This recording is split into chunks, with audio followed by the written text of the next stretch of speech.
Hello everyone. చనిపోయే ముందు మన జీవితం మన కళ్ళ ముందే తిరుగుతుంది అని చాలాసార్లు వినే ఉంటాం. మరణాంతరం నిజంగా మెదడు 10 నిమిషాలు పనిచేస్తుందా?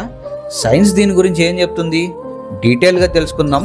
ఈ వీడియోకి ఒక లైక్ వేసుకుని మా ఛానల్ని సబ్స్క్రైబ్ చేసుకోండి. 2022లో ఒక వృద్ధుడి మెదడి పనితీరును అనుకోకుండా గుండె ఆగిపోయే ముందు ఆ తర్వాత రికార్డ్ చేసినప్పుడు వాళ్ళకి ఒక వింత విషయం తెలిసింది. అదేంటి అంటే గుండె ఆగే 30 సెకండ్ల ముందు 30 సెకండ్ల తర్వాత మెదడులో గామా వేవ్స్ యాక్టివిటీ పెరిగాయి. ఈ గామా వేవ్స్ అనేవి మనం కలలు కన్నప్పుడు, లోతైన ఆలోచనలు చేసినప్పుడు, ఇంకా ముఖ్యంగా మెమరీస్ని గుర్తు చేసుకున్నప్పుడు జనరేట్ అవుతాయి.